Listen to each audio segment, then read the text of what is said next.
नमस्कार दोस्तों, आपको हमारे चैनल KKZ प्रोडक्शन सरफेस में आपका स्वागत है। गाइस, यदि आप छत्तीसगढ़ के स्टूडेंट हैं और छत्तीसगढ़ के अंदर यदि आपने 2025-26 के अंदर यहाँ पर PAT का एग्ज़ाम क्लियर किया था CGVAPM के थ्रू, तो इसका जो रजिस्ट्रेशन है, ऑनलाइन रजिस्ट्रेशन, वो स्टार्ट हो चुका है।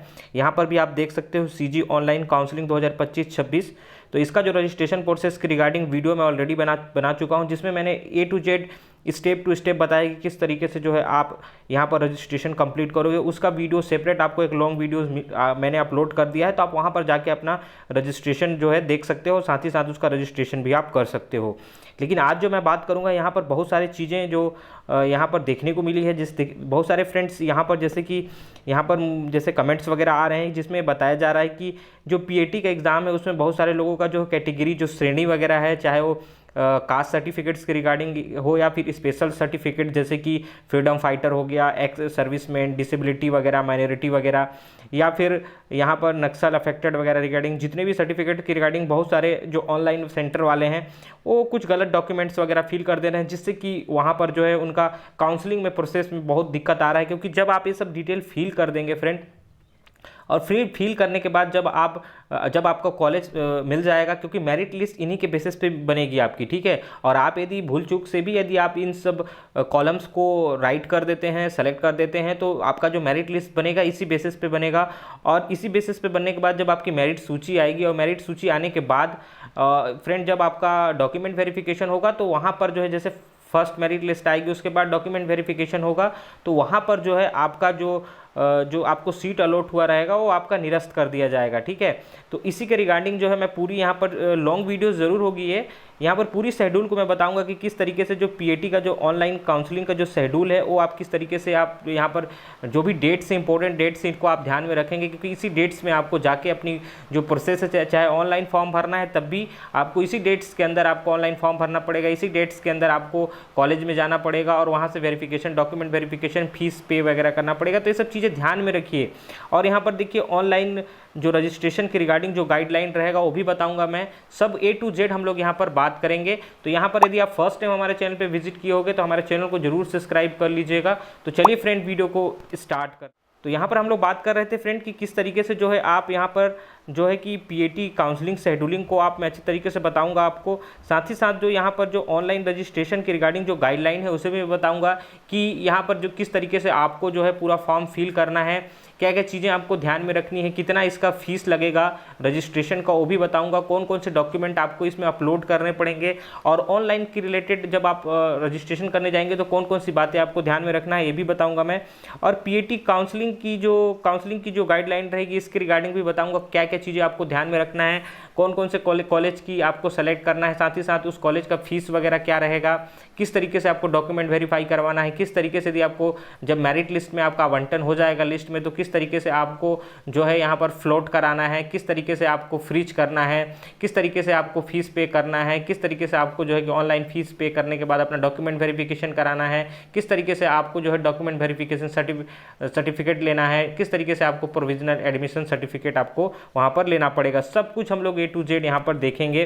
तो यहाँ पर सबसे पहले मैं यहाँ पर जो PAT के रिगार्डिंग यहाँ पर जो है शेड्यूल उसको बताऊँगा फ्रेंड, क्योंकि ये इसलिए बताना पड़ रहा है फ्रेंड, क्योंकि आप कोई भी जो जानकारी है उसको विदाउट जानकारी समझे बिना आप यहाँ पर फिल मत करवाइए। क्योंकि ऑनलाइन सेंटर वाले भी बहुत सारे डॉक्यूमेंट में या फिर ऑनलाइन फॉर्म भरते समय बहुत गलत जानकारी भर देते हैं। क्योंकि यहीं पर अभी केस आया था, बहुत सारे लोग जो फॉर्म भर रहे हैं ऑनलाइन सेंटर में जाके, वो उनको यूज़र ID और पासवर्ड ही नहीं बता रहे हैं, या तो फिर रजिस्ट्रेशन के टाइम अपना मोबाइल नंबर डाल दे रहे हैं, जिसपे कि OTP आने में प्रॉब्लम हो जा रहा है, पासवर्ड उनको पता नहीं है, कैसे लॉगिन करेंगे वो, जब आपको सीट अलॉटमेंट लेटर में आपको जब यस करना पड़ेगा, कन्फर्म करना पड़ेगा, तो आप मतलब आपका मिसमैच हो जाएगा, तो आपका जो फॉर्म है वो रिजेक्ट हो जाएगा पूरी तरीके से। क्योंकि आप पूरी तरीके से इस चीज़ को अच्छे से जान लोगे तो आप खुद भी आपको आइडिया लग जाएगा कि क्या क्या करना पड़ता है, और आप दूसरे को भी हेल्प कर सकते हो, ठीक है, कि आपको किस तरीके से कॉलेज सेलेक्ट करना है, किस तरीके से आपको जो है कि कॉलेज को फ्लॉट करना है, या फिर फर्स्ट राउंड में नहीं मिलता है तो सेकंड राउंड में कैसे जाना है, किस तरीके से फीस पेमेंट करना है, ठीक है, और कौन कौन सी बातों को ध्यान रखना है, श्रेणी वगैरह के रिगार्डिंग भी यदि आप गलत जानकारी भर दोगे तो सीधा आप जो है फाइनल राउंड में जाकर या फिर जो स्पोर्ट राउंड है वहाँ पर आप काउंसलिंग दोबारा कराओगे अपना, ठीक है। तो सब कुछ यहाँ पर A to Z बनने रहिएगा और वीडियो को पूरी तरीके से देखिए कि वीडियो लंबी होगी लेकिन आप इस वीडियो को देख लेंगे तो पूरी जानकारी आपको काउंसलिंग के रिगार्डिंग मिल जाएगी और आप अपने से ही पूरी काउंसलिंग प्रोसेस को कर लोगे, किसी से पूछने की भी जरूरत नहीं पड़ेगी। तो सबसे पहले मैं यहाँ पर जो PAT काउंसलिंग का जो शेड्यूलिंग PDF है उसको पहले मैं ओपन कर लूँ। तो यहाँ पर देख सकते हैं, आपको देखने को मिल रहा होगा, यहाँ पर देखिए आपको देखने को मिल रहा है इंदिरा गांधी कृषि विश्वविद्यालय रायपुर और देख सकते हैं BSc ऑनर पाठ्यक्रम, BSc एग्रीकल्चर ऑनर पाठ्यक्रम 2025-26 नई शिक्षा नीति के तहत आपको जो समय सारणी यहाँ पर देखने को मिली हुई है। तो यहाँ पर देखिए आवेदन करने की तिथि जो बताई जा रही है, देख सकते हैं काउंसलिंग भाग लेने हेतु आवेदन ऑनलाइन पंजीयन करना एवं दस्तावेज अपलोड करना, ठीक है। तो यहाँ पर जो डेट्स बताया जा रहा है वो आपको देखने को मिलेगा। यहाँ पर देखिए 2 जुलाई से 11 जुलाई के बीच में जो है इसका ऑनलाइन प्रोसीजर होने वाला है। यहाँ पर देखिए आपका ट्रांजैक्शन यदि फेल हो जाता है तो फीस पुनः जमा करने की जो डेट है वो 12 जुलाई तक आपको दिया जा रहा है। प्रथम चरण की काउंसलिंग की जो इंपॉर्टेंट डेट्स है इसको याद रखे रहिएगा फ्रेंड। यहाँ पर देखिए आपकी जो मेरिट लिस्ट आने की जो डेट है, देख सकते हैं जो प्रथम मेरिट लिस्ट आने की जो डेट है वो 15 जुलाई तक आपको देखने को मिलेगा। और याद रखिएगा आपको जो देखने को मिलेगा आपके यूजर ID और पासवर्ड जब आप फिल करोगे तो आपके पोर्टल में ही आपको देखने को मिलेगा। इस चीज़ को याद रखिए, जब आप अपना प्रोफाइल में विजिट कर जाओगे तो वहीं पर आपको अलॉट का एक ऑप्शन मिलेगा। अभी पूरा प्रोसेस बताऊंगा, अभी पूरे A to Z आप अच्छे से चीज़ों को समझ जाएंगे। यहाँ पर देखिए आपको दस्तावेज जो है प्रशिक्षण हेतु कृषि विश्वविद्यालय रायपुर में उपस्थित होने का जो डेट है आप देख लीजिए 16 से 18 जुलाई के बीच आपको जाना है और अपना जो है डॉक्यूमेंट वगैरह वेरीफाई करा के यहाँ पर कंप्लीट करना है, ठीक। इसके बाद देखिए तीसरा है आवंटित प्रोविजनल सीट को सुरक्षित करने हेतु ऑनलाइन फीस जमा करने की जो डेट है आप देख सकते हैं 16 से 19 जुलाई आपको दिया जाएगा। आपको जो फीस पेमेंट करना है 16 से 19 के बीच में आपको करना पड़ेगा। इसके बाद देखिए यहाँ पर जो डेट्स बताया गया है, चौथा पॉइंट है सीट आवंटन के पश्चात यदि किसी अभ्यर्थी किसी कारणवश से सीट सुरक्षित नहीं कर पाता है तो आगामी चरण की काउंसलिंग में भाग लेना चाहता है तो इस हेतु आवेदन करना होगा तथा ऐसे अभ्यर्थी जिन्हें अभी तक कोई सीट आवंटित नहीं हुई है उन्हें भी स्पोर्ट या कन्वर्जन काउंसलिंग के लिए आवेदन करना होगा, ठीक है। तो ये इंपॉर्टेंट चीज़ें याद रखिएगा, स्पोर्ट राउंड और कन्वर्जन राउंड एक ही है, अभी मैं बताऊंगा चीज़ों को। तो इसके लिए जो डेट्स दी गई है 16 से 19 जुलाई के बीच में आपको इसे करना पड़ेगा, ठीक। इसके बाद देखिए यहाँ पर देखने को मिल रहा है यदि सीट सुरक्षित करने के पश्चात अभ्यर्थी सीट निरस्तित करना चाहता है और आगे किसी भी प्रक्रिया में भाग नहीं लेना चाहता है तो इस हेतु सीट को निरस्त कर दिया जाएगा। उसकी भी डेट बताई गई है कि 16 से 19 जुलाई के बीच में आपको इसे आगे देखेंगे। छठवां वाले पे देख सकते हैं आवंटित एंड रिक्त रह गई सीटों की जानकारी। तो इसकी जानकारी जो प्रथम चरण का जब आप प्रोसेस पूरा कंप्लीट हो जाएगा उसमें कुछ सीट बचेगी तो आपको 21 जुलाई को 2025 को इसका जो है कि नोटिफिकेशन आपको मिलेगा। इसके बाद जो एक ही याद रखिएगा जो PAT में सिर्फ एक ही काउंसलिंग होगा, जो प्रथम चरण उसका मेरिट लिस्ट आएगा, देन उसमें कुछ सीट बच जाएगा तो उसका सिर्फ उसके बाद एक ही सिर्फ चरण और होगा जिसे कि स्पोर्ट या फिर आप यहाँ पर कन्वर्जन काउंसलिंग बोल सकते हो, जिसमें बचे हुए सीट का यहाँ पर आवंटन किया जाएगा। देख सकते हैं इसमें भी कुछ डेट्स बताए गए हैं, देख सकते हैं स्पोर्ट एंड कन्वर्जन काउंसलिंग हेतु पंजीयन अभ्यर्थियों की सूची अपलोड करना, ठीक है। तो आपको जो लोग और करना चाहते हैं कन्वर्जन या स्पोर्ट राउंड में तो 21 जुलाई तक यहाँ पर कर सकते हैं। इसके बाद देखिए स्पोर्ट काउंसलिंग हेतु प्रोविजनल सीट महाविद्यालय एवं तत्काल दस्तावेज प्रशिक्षण एवं ऑनलाइन फीस जमा करने हेतु कृषि महाविद्यालय में रायपुर में उपस्थित होना। तो याद रखिएगा जो स्पोर्ट राउंड या फिर कन्वर्जन राउंड है उसमें जो है आपको हैंड टू हैंड वहाँ पर जाकर जो है अपना डॉक्यूमेंट वेरीफाई कराना है और वहीं पर आपको जो पेमेंट है उसको पे करके आपको अपना सीट अलॉट करा लेना है, जो कि 22 से 23 जुलाई के बीच होगा। फिर कन्वर्जन काउंसलिंग हेतु प्रोविजनल सीट महाविद्यालय आवंटन एवं तत्काल दस्तावेज एवं ऑनलाइन फीस जमा करने हेतु कृषि महाविद्यालय में उपस्थित। तो यहाँ पर यदि कन्वर्जन काउंसलिंग में आप आओगे तो यहाँ पर भी वही केस लगेगा जो स्पोर्ट राउंड वाला केस लग रहा है, जो कि 25 जुलाई तक आपको देखने को मिलेगा। तो यहाँ पर इंपॉर्टेंट डेट्स बता चुका हूँ फ्रेंड्स।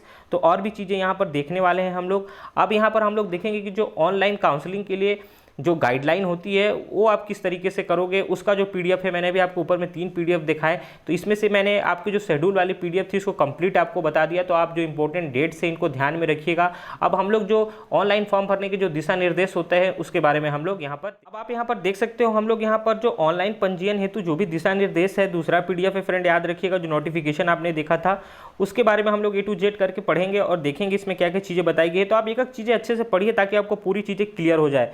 देख सकते हैं यहाँ बताया जा रहा है कि प्रवेश हेतु आवेदन करने और ऑनलाइन काउंसलिंग के समस्त चरणों में भाग लेने हेतु अभ्यर्थी को केवल एक ही बार पंजीयन करना होगा।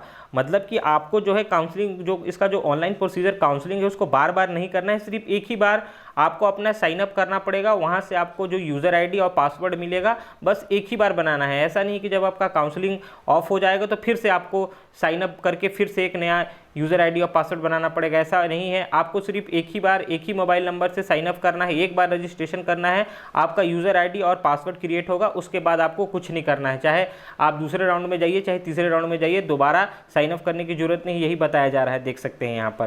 फिर आगे कंटिन्यू यहाँ बताया जा रहा है, देख सकते हैं इस पंजीयन की प्रक्रिया में पीएटी 2025-26 के समस्त श्रेणी एवं देख सकते हैं वर्ग के ओवरऑल रैंक 0 के अंत तक के सभी अभ्यर्थी भाग ले सकते हैं। इस हेतु निर्धारित तिथि के पश्चात पुनः पंजीकरण की सुविधा संपूर्ण काउंसलिंग के दौरान प्रदान नहीं की जाएगी। तो याद रखिएगा, यही बोला जा रहा है कि सिर्फ एक ही बार आपको काउंसलिंग करना है, एक ही बार आपको रजिस्ट्रेशन करना है। दूसरा पॉइंट बताया जा रहा है, पंजीकरण हेतु समस्त अभ्यर्थी अपने पीएटी का रोल नंबर व्यापम में दर्ज देख सकते हैं जन्म तिथि, स्वयं के कार्यशील मोबाइल नंबर, दिशा निर्देश का प्रिंट आउट, फोटो, हस्ताक्षर एवं अन्य समस्त दस्तावेज की स्कैनिंग प्रति को आप जेपीजी में तैयार रखें। तो जब आप अपना रजिस्ट्रेशन करने जाएंगे, आप जब फर्स्ट टाइम रजिस्ट्रेशन अपना करने जाएंगे तो यहाँ पर जो है जब आप रजिस्ट्रेशन कंप्लीट कर लेंगे, साइन अप कर लेंगे, तो आपको जो है अपना पीएटी का रोल नंबर, अपना मोबाइल नंबर, साथ ही साथ यहाँ पर जो फोटो है, सिग्नेचर है, सभी को आप यहाँ पर जो है कि प्रिपेयर करके रखेंगे, स्कैन करके रखेंगे। अभी बताऊंगा कितने साइज में आपको स्कैन करना है, वो भी जेपीजी में। और जितने भी आपके दस्तावेज हैं, जैसे कि पीएटी के रिगार्डिंग है, आपका 10-12 का मार्कशीट है, आपका जाति है, आय है, निवास है, आपका फिजिकल हैंडीकैप, जो भी आपका दस्तावेज है उन सभी को स्कैन करके आपको तैयार रखना पड़ेगा। ठीक है, इस चीज़ को आपको ध्यान में रखना है, यही बताया जा रहा है आपको। यहाँ पर जितने भी डॉक्यूमेंट है सभी को आप स्कैन करके रखेंगे और मूल कॉपी को, जो आपका ओरिजिनल डॉक्यूमेंट है उसी को स्कैन करके रखेंगे। फोटो हो गया, सिग्नेचर हो गया, अभी बताऊंगा कितने केबी में आपको करना है।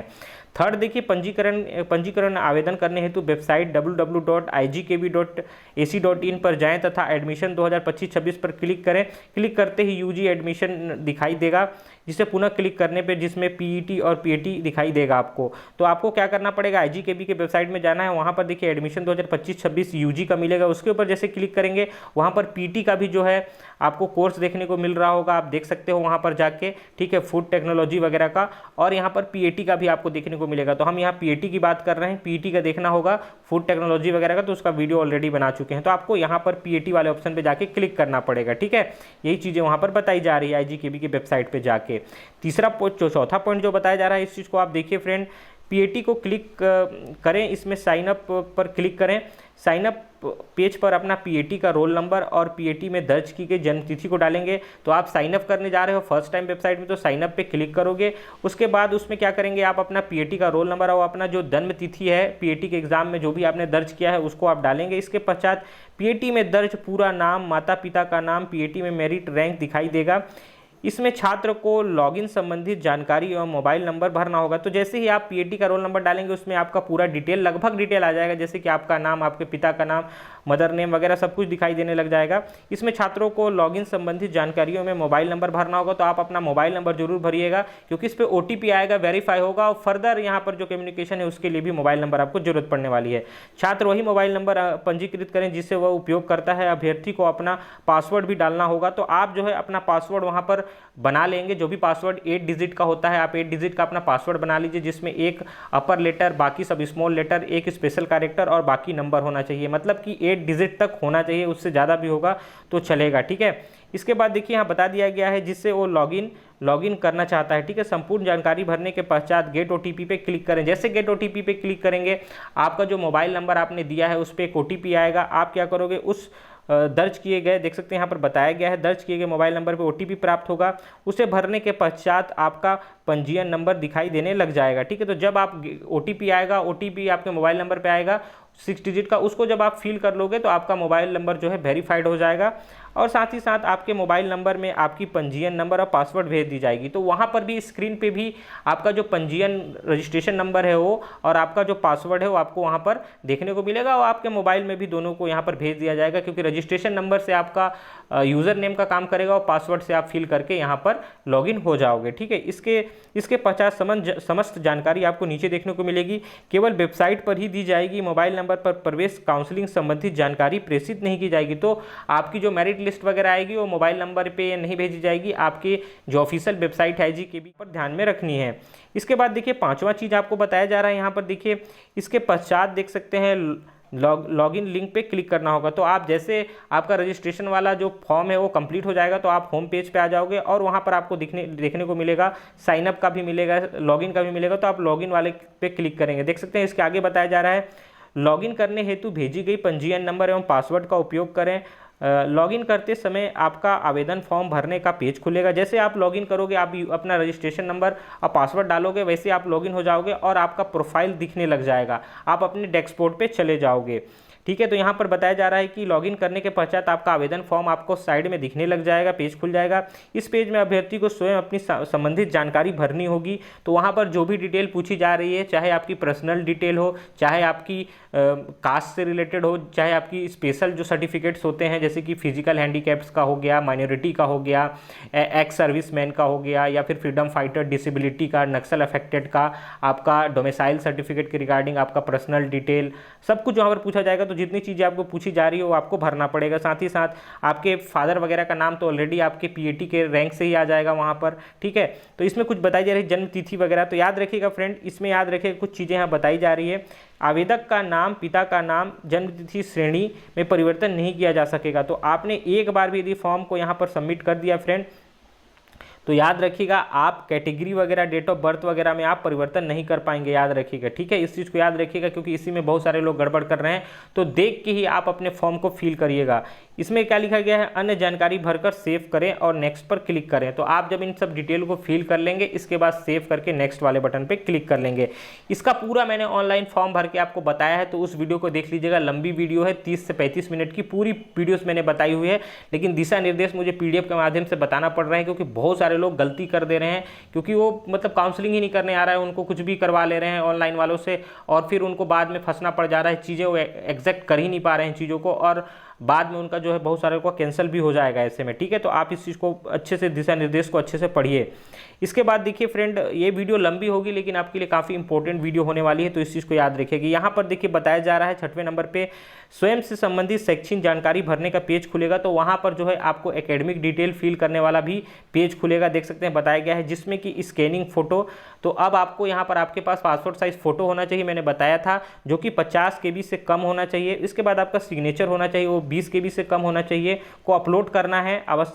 आवश्यक जानकारी दर्ज कर सेव पर क्लिक करें। जब आप एकेडमिक डिटेल में अपना पासपोर्ट साइज फोटो और सिग्नेचर अपलोड कर देंगे, उसके बाद आपको सेव करना है और नेक्स्ट बटन पे क्लिक कर देना है।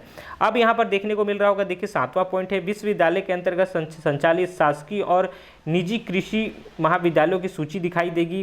प्रत्येक अभ्यर्थी को प्रवेश हेतु इस सूची से महाविद्यालय का प्राथमिकता अनुसार चयन करना होगा। यहाँ पर देख सकते हो, समस्त महाविद्यालय की प्राथमिकता अनुसार चयन करना होगा। इस हेतु वीडियो भी उपलब्ध होगा जिसे आप देखकर कार्य कर सकते हैं। तो याद रखिएगा, जब आप ये एकेडमिक डिटेल आप फिल कर लेंगे तो जस्ट आपको नीचे ही जितने भी प्राइवेट कॉलेज होंगे या फिर जितने भी सरकारी कॉलेज होंगे, वो सभी वहाँ पर आपको देखने को मिल जाएगी, पूरी लिस्ट मिलेगी नंबर वाइज। इस चीज़ को याद रखिएगा।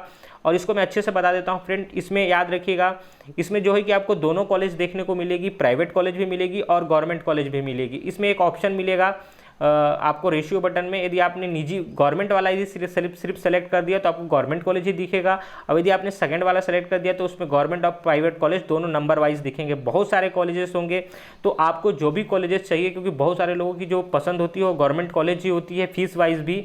तो आप गवर्नमेंट कॉलेज भी मिलेगा और प्राइवेट कॉलेज भी मिलेगा। तो आपको क्या करना पड़ेगा कि यदि आपको गवर्नमेंट कॉलेज चाहिए तो आप क्या करेंगे, क्योंकि 5 से ज़्यादा आप चूज़ कर नहीं पाएंगे, तो क्या कीजिए, जितने भी आपके गवर्नमेंट कॉलेज है उन सभी को आप माउस से ड्रैग करके ऊपर ले आएगा फर्स्ट रैंक पे। फिर दूसरा कॉलेज जो आपको पसंद होगा उसको ड्रैग करके दूसरे नंबर पे ले आएगा।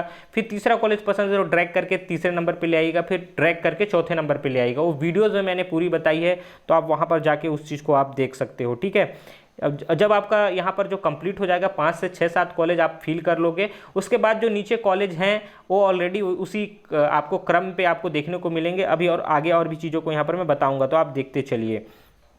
इसके बाद देखिए जब आप इस चीज़ को पूरी तरीके से फील कर लेंगे, मतलब कि ड्रैग करके पूरी जो क्रम है, प्राथमिकता जो प्योरिटी है उसको सेट कर लेंगे, तो यहाँ पर देखिए कुछ कॉलेज के बारे में बताया गया है। देखिए 2025-26 में महाविद्यालय के अंतर्गत कुछ शासकीय महाविद्यालय जैसे कि सेल्फ फाइनेंस सीट भी होंगी, तो गवर्नमेंट कॉलेज के अंदर कुछ सेल्फ फाइनेंस सीट भी होगी, याद रखिएगा। और इनका फीस ज़्यादा होता है कंपेयर टू प्राइवेट से भी ज़्यादा होता है, देखिए क्योंकि ये गवर्नमेंट के अंदर जो है सेल्फ फाइनेंस सीट होती है। देखिए सेल्फ फाइनेंस सीट में प्रवेश लेने वाले अभ्यर्थी को प्रवेश एवं अध्ययन हेतु विद्यालय द्वारा निर्धारित शुल्क, आपको जो इसका शुल्क देना पड़ेगा 50,500 प्रति सेमेस्टर का भुगतान करना पड़ेगा। यह शुल्क शासकीय विद्यालयों की फ्री सीट से अधिक होगी।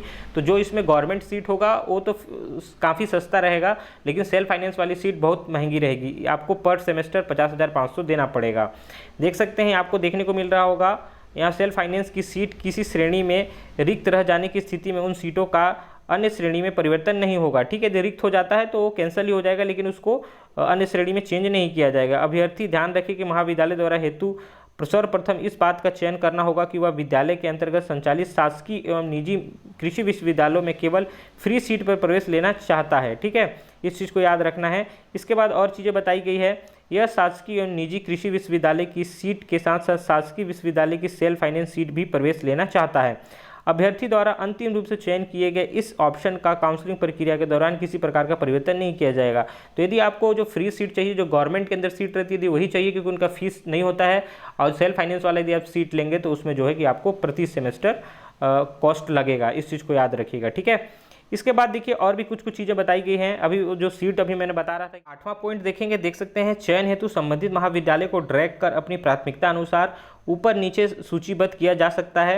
यह प्रक्रिया तब तक करें जब तक कि संपूर्ण महाविद्यालय की आपकी प्राथमिकता के अनुसार सूचीबद्ध ना हो जाते हैं। ठीक है, समस्त महाविद्यालयों को प्राथमिकता अनुसार सूचीबद्ध कर लेने के पश्चात यहाँ पर देखिएगा इस ऑप्शन को अपडेट प्रेफरेंस पर क्लिक करें। ठीक है, तो यहाँ पर भी मैं बताऊंगा इस चीज़ को, इससे आपकी प्राथमिकता सेव हो जाएगी। ध्यान रखिए कि अपग्रेड प्रेफरेंस ना करने पर आपकी प्राथमिकता सेव नहीं होगी। इसके पश्चात आपको कंफर्म बटन पर क्लिक करें। यदि प्राथमिकता सही है तो यस को क्लिक करें। यदि वापस जाकर प्राथमिकता को पुनः बदलना चाहते हैं तो नो पर क्लिक करें। अभ्यर्थी अपने महाविद्यालय की सूची को ध्यानपूर्वक सूचीबद्ध करें क्योंकि इसी सूची के आधार पर उन्हें महाविद्यालयों का आवंटन किया जाएगा। तो ये इंपॉर्टेंट पॉइंट है। मैं सबसे पहले बता दूंगा फ्रेंड कि जो आपको कॉलेज की लिस्ट दिखाई देगी जिसमें आप 5 गवर्नमेंट कॉलेज को आपने सेलेक्ट किया हुआ है ड्रैग करके, जो भी कॉलेज आपको पसंद है वो उसको आप फर्स्ट नंबर पर डालिए, फिर सेकंड नंबर पर डालिए, ड्रैग कर करके आपको लाना पड़ेगा। तो यदि आपने मानिए 7 कॉलेज ड्रैग कर करके सेट कर दी, ठीक है, जब आप सेट कर लेंगे आपका पूरा प्रेफरेंस सेट हो जाएगा। उसके बाद आप ये मत सोचिएगा कि आपका जो प्रेफरेंस है, जो आपने प्योरिटी सेट की है, जो सूचीबद्ध सेट की है वो सेट हो चुका है, नहीं हुआ है। जब आप 7 कॉलेज को सेट कर लेंगे और नीचे और भी कॉलेजेस हैं वो भी आएंगे साथ में, ठीक है, तो आपको लास्ट में एक ऑप्शन बटन दिखेगा अपडेट प्रेफरेंस का, ठीक है, इसके ऊपर आपको क्लिक करना पड़ेगा। जैसे आप इसके ऊपर क्लिक करेंगे आपकी जो प्राथमिकता आपने 7 कॉलेज की सेट की थी वो आपका सेट हो जाएगा वहां पर, ठीक है, याद रखिएगा इस चीज को। इसके बाद जब आप उसके ऊपर सेव यदि आप जो है अपग्रेड प्रेफरेंस को सेट नहीं करेंगे, क्लिक नहीं करेंगे, तो जो आपकी प्राथमिकता जो आपने 7 कॉलेज सेट किया हुआ है वो सेट नहीं होगा, ठीक है। इसके ऊपर आप जैसे ही क्लिक करेंगे वैसे ही आपकी प्राथमिकता सेट हो जाएगी। इसके पश्चात आपको कंफर्म बटन का एक ऑप्शन मिलेगा वहां पर, जैसे प्रेफरेंस पे क्लिक करके आप करोगे तो आपको वहां पर कंफर्म बटन एक मिलेगा। कंफर्म बटन पे जैसे क्लिक करोगे वहां पर यस नो पूछा जाएगा। यदि आप पूरी तरीके से श्योर हैं कि आप इसी प्राथमिकता के साथ आगे बढ़ेंगे, ये जो कॉलेज सेट किया है आपने, तो उसको ऊपर यस कर लीजिएगा। और यदि आप उसमें कुछ बदल करना चाहते हो, कुछ चाहते हो कि कुछ कॉलेज में और ऐड कर दूं या फिर आगे पीछे कर लूं अपनी सूची को, तो आप नो करेंगे। नो करने के बाद आप फिर से उसमें एडिट करके फिर से आप जो है अपने अपडेट प्रेफरेंस पे क्लिक करके कंफर्म पे यस करके आप जो है उसे सेट कर देंगे। ये इसलिए करना पड़ता है क्योंकि इसी के हिसाब से जो है आपकी जो मेरिट जो लिस्ट है कॉलेज की जो आपने सेलेक्ट किया है वो इसी हिसाब से आपको मिलने वाला है, ठीक है। यदि आपने कुछ गड़बड़ कर दिया तो आपको कुछ गड़बड़ कॉलेज मिल जाएगा, तो आप इस चीज़ को अपने से ध्यान में रखिएगा। इसके बाद यहाँ पर बताया जा रहा है फ्रेंड कि देख सकते हैं इसके पश्चात अभ्यर्थी अपने समस्त दस्तावेजों का चयन करें जिसे अपलोड करना है, जो आपके प्रकरण के अनुसार आवश्यक है। दस्तावेज हेतु निर्धारित फाइल टाइप और साइज आपको बताया जा रहा है। तो यहाँ पर एक पॉइंट आएगा जहाँ पर आपकी एकेडमिक जो डिटेल्स या डॉक्यूमेंट है उसको अपलोड किया जाएगा, ठीक है। तो इसमें जो है कि मैं बताऊँगा कि इसमें कितना साइज लगेगा, किस फॉर्मेट में आपका साइज होना चाहिए, कौन कौन सा आवश्यक दस्तावेज यहाँ पर आपको जरूरत पड़ने वाला है। ठीक, तो यहाँ पर देखिए आपको फ्रेंड 10th एंड 12th का मार्कशीट तो आपके पास होना ही चाहिए। इसके बाद आपको पीएटी का जो आपका रैंक कार्ड है वो आपके पास अपलोड करना है। आपको अपना डोमिसाइल सर्टिफिकेट अपलोड करना पड़ेगा, आपको अपना कास्ट सर्टिफिकेट अपलोड करना पड़ेगा। ठीक है, इस चीज़ को याद रखिए। देखिए जाति के रिगार्डिंग यहाँ बताया जा रहा है, अन्य पिछड़ा वर्ग जो भी है, SC ST OBC कुछ भी होंगे आपको अपलोड करना पड़ेगा। छत्तीसगढ़ के मूल निवासी डोमिसाइल सर्टिफिकेट। यदि आप स्पेशल यहाँ पर कैटेगरी के हैं, जैसे कि आप फ्रीडम फाइटर हैं, एक्स सर्विसमैन हैं, या फिर माइनॉरिटी वाले हैं, या फिर पर्सनल डिसेबिलिटी दिव्यांग वगैरह हैं, नक्सल अफेक्टेड हैं, तो आपको यदि आप इस तरीके के हैं स्पेशल वाले तो आपको ये सर्टिफिकेट भी अपलोड करने पड़ेंगे। इस चीज़ को याद रखिएगा। देखिए यहाँ पर बताया गया है। ठीक, इस चीज़ को याद रखिएगा। और यहाँ पर जो इसकी फाइल की साइज़ होगी वो 500 KB से ऊपर नहीं होनी चाहिए, इस चीज़ को याद रखिएगा। और जो फाइल होगी वो JPG फॉर्मेट में होनी चाहिए। ठीक, इसके बाद देखिए फ़ोटो और सिग्नेचर के लिए भी बताया गया है। फोटो जो आपका होगा वो लेटेस्ट फोटो होना चाहिए, याद रखिएगा। 3 साल 4 साल पुराना फोटो आप मत डालिएगा, न्यू फोटो स्कैन करिए। और साथ ही साथ उसकी जो साइज़ होगी 50 KB से कम होगी, और जो फाइल फॉर्मेट होगी JPG और PDF होगी। सिग्नेचर के लिए भी वही 20 KB से अधिक नहीं होना चाहिए, और PDF और JPG होना चाहिए। इस चीज़ को याद रखिएगा। देखिए आय प्रमाण पत्र के लिए बताया गया है कि आय प्रमाण पत्र 2024 से अधिक पुराना नहीं होना चाहिए, तो याद रख लीजिए इस चीज़ को। ठीक है, तो आय प्रमाण पत्र भी यदि आप अपलोड करने की सोच रहे हैं तो आप 2024 से नीचे वाला अपलोड मत करिएगा। इसके बाद देखिए कुछ और पॉइंट्स बताए गए हैं। देखिए दस्तावेजों को केवल निर्धारित साइज एवं टाइप में ही अपलोड किया जा सकता है। अभ्यर्थी ध्यान दें कि स्कैन दस्तावेज पढ़ने योग्य आवश्यक होना चाहिए, अन्यथा आवेदन निरस्त कर दिया जाएगा। तो आप जो डॉक्यूमेंट का जो फाइल और टाइप जो है उसको ध्यान रखिएगा, JPG PDF ही होना चाहिए।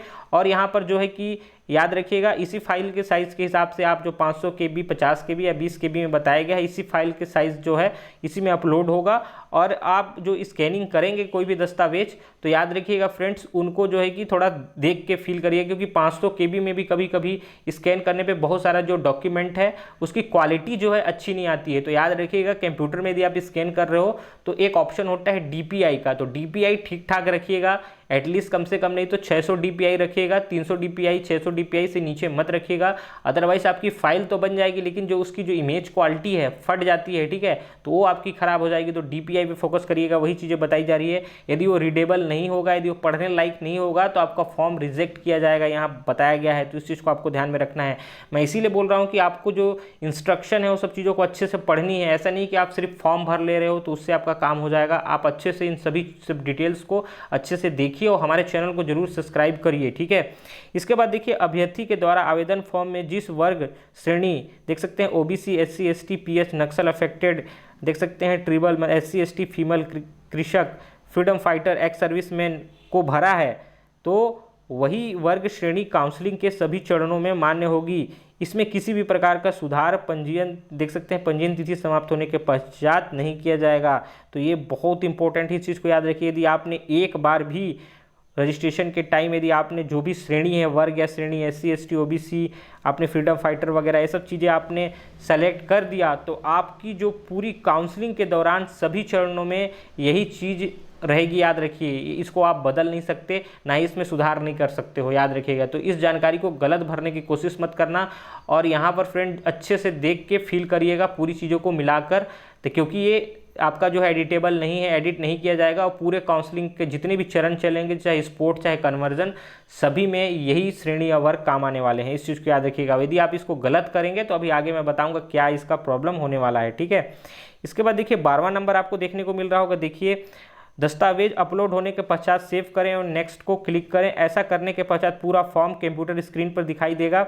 अभ्यर्थी समस्त बिंदुओं का परीक्षण कर लें, यदि त्रुटि है तो सुधारें, यदि त्रुटि सुधार आवश्यक हो तो सुधार करने के लिए बैक टू एडिट बटन को क्लिक करें तथा सभी सुधार करने के पश्चात अंत में फाइनल सबमिशन को क्लिक करके इसे आवेदन फॉर्म को जमा हो जाएगा। ठीक है, तो आप क्या करेंगे फ्रेंड, जो भी डॉक्यूमेंट अपलोड कर देंगे, अपलोड करने के बाद आपने प्रीवियस में पर्सनल डिटेल फिल की है, एकेडमिक डिटेल फिल की है, एजुकेशनल डिटेल फिल की है, इसके बाद जो डॉक्यूमेंट अपलोड आपने अभी जब किया तो यही बताया जा रहा है कि आप डॉक्यूमेंट पूरे अपलोड कर लेंगे तो आप सेव एंड नेक्स्ट बटन पे क्लिक कर लेंगे तो आपको कंप्यूटर में एक स्क्रीन पे आपको आवेदन फॉर्म दिखाई देने लग जाएगा। ठीक है, आवेदन फॉर्म जैसे दिखाई देगा मतलब कि प्रीव्यू आपको दिखने को मिल जाएगा। तो आप प्रीव्यू को अच्छे से रीड कर लें कि आपने जो भी डिटेल वहाँ फिल की है सभी कुछ सही है।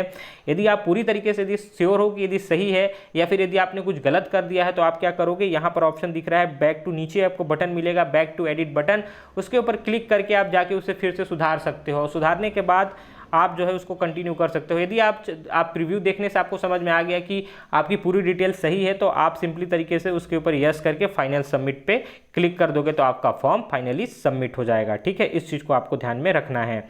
अब देखिए फ्रेंड, अब बात करेंगे फ्रेंड यहाँ पर देखिए, क्योंकि अब ऑनलाइन काउंसलिंग में आपको पता है कि फीस भी लगेगा, रजिस्ट्रेशन फीस जो यूनिवर्सिटी के पास जाएगा, आईजीकेबी के पास। तो जैसे ही आप देख सकते हैं यहाँ बताया जा रहा है कि फाइनल सबमिट क्लिक करने के पश्चात अभ्यर्थी के लिए फीस जमा करने की स्क्रीन उपलब्ध होगी। इस पर कन्फर्म बटन पर क्लिक करने से पेमेंट गेटवे पर रीडायरेक्ट कर दिया जाएगा। सामान्य और जो जनरल और यहाँ पर जो ओबीसी है उनके लिए जो काउंसलिंग फीस होगी यहाँ पर देख सकते हैं 500 रुपये होगी, और अनुसूचित जाति जनजाति SC ST के लिए 300 रुपये होगी, देखने को मिल रहा है। तो जैसे ही आप फाइनल सबमिट करोगे वहाँ पर जैसे सबमिट बटन पर क्लिक करोगे वैसे ही आपको वहाँ पर फ्रेंड फीस पेमेंट के लिए एक बटन दिखने को मिल जाएगा। ठीक है, इस चीज़ को याद रखिएगा। उसके ऊपर आप क्लिक करके कन्फर्म कर लीजिएगा। जैसे ही कन्फर्म पे क्लिक कीजिएगा जो है आपका पेमेंट, जहाँ पर आपकी पेमेंट वगैरह की डिटेल देखने को मिलेगी, कितना फीस आपका पेमेंट हो रहा है। और कन्फर्म बटन पे जैसे क्लिक करोगे वैसे ही आप पेमेंट गेटवे में चले जाओगे और वहाँ पेमेंट गेटवे में आप जो है कि पेमेंट आप कर लोगे। और SC ST के लिए मैंने बता दिया कि 500, जो जनरल OBC के लिए 500 और SC ST के लिए 300 रुपये। ठीक है, यही चीज़ें यहाँ पर बताई गई है, ये आपकी पेमेंट होगी। ठीक है, तो यहाँ पर देखिए फ्रेंड, काउंसलिंग फीस केवल ऑनलाइन माध्यम से जमा की जाएगी। तो जो भी पेमेंट आपको दिया जाएगा कहीं पर आपको ड्राफ्ट वगैरह नहीं देना है, ऑनलाइन फीस ही पेमेंट होगी। इस हेतु दर्शाए गए bank, debit card, credit card, net banking का उपयोग किया जा सकता है। तो याद रखिएगा, वहाँ पर जैसे पेमेंट गेटवे पे आप पहुँचोगे वहाँ पर net banking, credit card, debit card, UPI आपका QR कोड, उससे आप पेमेंट कर सकते हो ईजी तरीके से। देख सकते हैं काउंसलिंग फीस भुगतान व पंजीकरण के अंतिम तिथि तक कर सकता है। यह फीस किसी भी स्थिति में चाहे प्रवेश हो अथवा ना हो वापस नहीं किया जाएगा। तो फ्रेंड, ये फीस आप परमानेंट दे रहे हो, ये फीस चाहे आपका सिलेक्शन हो आईजीकेबी में, आईजीकेबी के काउंसलिंग में आपको कॉलेज अलॉट हो ना हो, कोई फर्क नहीं पड़ता। ये फीस आपको कभी रिटर्न नहीं होगी, क्योंकि ये जो है कि फीस जो आपका रजिस्ट्रेशन प्रोसेस में लग जाना है। ठीक है, तो आपको ये फीस रिटर्न नहीं होने वाली है। अब बात करते हैं यहाँ पर देख सकते हैं 15वां आपका जो चीज़ें बताया जा रहा है। काउंसलिंग फीस जमा होते ही कंप्यूटर स्क्रीन पर रिसिप्ट एवं आवेदन फॉर्म दिखाई देगा। अभ्यर्थी पंजीकृत हो जाएगा, प्रिंट क्लिक करके आवेदन फॉर्म को प्रिंट कर लेंगे। तो जैसे ही आपकी जो पेमेंट गेटवे से पेमेंट आपकी सक्सेसफुल हो जाएगी तो वहाँ पर आपको कंप्यूटर स्क्रीन में पेमेंट की जो स्लिप है वो भी देखने को मिलेगा। और फ्रेंड, यहाँ पर जो आवेदन फॉर्म है वो भी वहाँ पर आपको देखने को मिलेगा, प्रिंट का ऑप्शन मिलेगा। तो आप आवेदन फॉर्म को प्रिंट पे क्लिक करके यहाँ पर PDF भी सेव करके रख सकते हो और प्रिंट भी कर सकते हो। यहाँ पर बताया गया है कि अनसक्सेसफुल पेमेंट का मैसेज दिखाई देता है तो अभ्यर्थी को पुनः पेमेंट करना आवश्यक होगा, और इस हेतु अभ्यर्थी को पुनः अपने ID पासवर्ड पर लॉगिन करके भुगतान करना होगा। तो यदि आपका अनसक्सेसफुल हो जाता है तो आप फिर से आप जो है यूज़र ID और पासवर्ड डाल के वहाँ से फिर से रीपेमेंट कर सकते हो। ठीक है, इस चीज़ को आपको यहाँ पर ध्यान में रखना है। अब यहाँ पर देखिए फ्रेंड, 16वां ऑप्शन है, देख सकते हैं यहाँ पर कि ऑनलाइन फीस भुगतान देने के पश्चात अभ्यर्थी को अपने पंजीयन फॉर्म में आवश्यकता अनुसार पंजीयन तिथि से पूर्व कर सकते हैं। ध्यान दें कि अभ्यर्थी केवल अपने श्रेणी में सुधार नहीं कर सकता जिस श्रेणी में उसने अपना पंजीयन प्रथम बार किया था। इस हेतु अभ्यर्थी पुनः लॉगिन करके जहां से पर उन्हें उसके भरे हुए फॉर्म के नीचे सुधार हेतु एडिट और एप्लीकेशन क्लिक करके और आवश्यक सुधार के लिए पुनः एप्लीकेशन फॉर्म को यहाँ पर प्रिंट कर लेंगे। ठीक है, तो आप फ्रेंड यहाँ पर जो है यदि आप पेमेंट सक्सेसफुल कर लेते हैं तो आप, यदि आपको लगता है कि आपका कोई डिटेल जो है वो यहाँ पर मिसमैच हो चुका है, आपने गलत भर दिया है, कहीं पर स्पेलिंग मिसमैच कर दी है, तो जब तक तिथि रहेगा, मतलब कि जब तक डेट्स रहेंगे, जो उसका लास्ट डेट रहेगा उस फॉर्म को भरने का, उस डेट तक जो है आप अपने फॉर्म में एडिट कर सकते हो। लेकिन याद रखिएगा, सिर्फ आप कुछ ऐसी चीज़ें हैं जिनको आप एडिट नहीं कर सकते हो, जैसे कि आपने कास्ट अपना भर दिया SC ST OBC जनरल, इसको आप एडिट नहीं कर सकते। आपने एक्स सर्विसमैन, आपने फिजिकल हैंडीकैप्ड, यदि आपने नक्सल अफेक्टेड या फिर फ्रीडम फाइटर, फिर एक्स सर्विसमैन, ये सब डिटेल जो है श्रेणी वाला जो वर्ग वाला है इसको आप चेंज नहीं कर पाओगे, बाकी पूरी चीज़ें चेंज कर सकते हो। और जब आप यदि आप चेंज करना चाहते हो, यदि आपने चेंज कर लिया तो आपको जो है सिंपली तरीके से आपको क्या करना पड़ेगा, यूज़र ID पासवर्ड डाल के लॉगिन करना पड़ेगा। वहाँ पर आपको एडिट एप्लीकेशन का ऑप्शन मिलेगा, वहाँ पर जाके एडिट कर लीजिए और साथ ही साथ जब एडिट करोगे तो आपका जो प्रिंट प्रीव्यू है वो भी चेंज हो जाएगा, क्योंकि आप एडिट किए हो तो आप एक नया प्रिंट आउट ले सकते हो, यही बोला जा रहा है यहाँ पर। ठीक, इसके बाद फ्रेंड यहाँ पर जो है कि मैंने पूरी ऑनलाइन के रिगार्डिंग जितनी भी इंस्ट्रक्शन होते हैं, दिशा निर्देश होते हैं, मैंने पूरी तरीके से बता दी। अब मैं यहाँ पर जो काउंसलिंग के रिगार्डिंग जो दिशा निर्देश होता है वो मैं बताऊंगा, तो नेक्स्ट पीडीएफ में है, तो हम लोग चलते हैं अपने नेक्स्ट पीडीएफ में। देखेंगे, देख सकते हैं काउंसलिंग के रिगार्डिंग जितना दिशा निर्देश है उसको हम लोग देखेंगे, क्योंकि हम लोग यहाँ पर जो है सिंपली तरीके से हम लोग उसको देख चुके हैं। अपना ऑनलाइन के रिगार्डिंग जितने भी दिशा निर्देश है उसको हम लोग देख चुके हैं। तो यहाँ पर देखिए काउंसलिंग के रिगार्डिंग जो भी दिशा निर्देश है इसके बारे में हम लोग यहाँ पर देखते हैं। प्रथम चरण की काउंसलिंग के लिए बताया गया है, पंजीकरण के पश्चात समस्त पंजीकृत अभ्यर्थी को ओवरऑल मेरिट रैंक के आधार पर ऑनलाइन काउंसलिंग द्वारा निर्धारित दिनांक पर सीटों का आवंटन किया जाएगा, जिसे अभ्यर्थी अपने आईडी एवं पासवर्ड को लॉगिन करके वेबसाइट पर देख सकेंगे। तो यहाँ पर जब प्रथम चरण की जो काउंसलिंग का जब रिजल्ट आएगा तो यहाँ पर जो ओवरऑल मेरिट लिस्ट है जो आपके प्रोफाइल में ही आपको देखने को मिलेगा, आपके डैशबोर्ड पे। तो आपको कहीं भी पीडीएफ वगैरह देखने की जरूरत नहीं है, आपको सिर्फ अपना आईडी और पासवर्ड जो है उसको डालना है और लॉगिन करके वहां पर आपको देखने को मिल जाएगा, यही बताया जा रहा है। ठीक है, दूसरा पॉइंट है, ऐसे अभ्यर्थी जिन्हें सीट आवंटित नहीं हुई है उनको नो सीट अलॉटेड का मैसेज दिखाई देगा, वे आगामी चरणों में काउंसलिंग का इंतजार करें। तो यहाँ पर दूसरा पॉइंट में ये बोला जा रहा है कि यदि जिनको सीट मिल जाएगी या फिर जिनको सीट नहीं मिलेगी उनके में क्या मैसेज देखने को मिलेगा आपको, उस यदि प्रथम चरण में उनको सीट नहीं मिली हुई है तो वहाँ पर नोट सीट अलॉटेड करके एक मैसेज दिखाई देगा, और उनका जो है जो आगामी चरण के लिए वो है वो तैयार हो सकते हैं अपना। ठीक है, मतलब कि उनका आगामी चरण में जो नेक्स्ट राउंड होगा उसमें जो है उनका नाम जो है आ सकता है। ठीक, इसके बाद जस्ट तीसरा पॉइंट हम लोग देखेंगे यहाँ पर, ऐसे अभ्यर्थी को जिन्हें सीट एवं महाविद्यालय आवंटित हुआ है उन्हें लॉगिन करने के बाद देख सकते हैं यहाँ पर फर्स्ट राउंड काउंसलिंग आपको देखने को मिल रहा है, दिखाई देगा, जिसे वो क्लिक करके सीट कंफर्मेशन का लिंक दिखाई देगा। तो मतलब जिनको यहाँ पर प्रथम चरण में सीट जिन्हें मिल चुका है, जिन्हें नहीं मिला है उन्हें तो नो सीट अलॉटमेंट दिखाई देगा, लेकिन जिन्हें मिल चुका है उनके में लॉगिन करने के बाद क्या दिखाई देगा, उनके में दिखाई देगा फर्स्ट राउंड काउंसलिंग, और उन्हें दिखाई क्या देने वाला है, सीट कंफर्मेशन का एक लिंक दिखाई देगा। ठीक है, यही बोला जा रहा है, जिसे क्लिक करने पर सीट अलॉटमेंट की जानकारी का पेज दिखाई देगा। जैसे आप तो वहां पर जो है आपको सीट अलॉटमेंट का एक क्या करेगा, आपको पेज दिखाई देगा, जिस पर आवंटित महाविद्यालय का नाम एवं अन्य जानकारी होगी। इस पेज पर उपलब्ध कंफर्म अलॉटेड सीट का ऑप्शन होगा।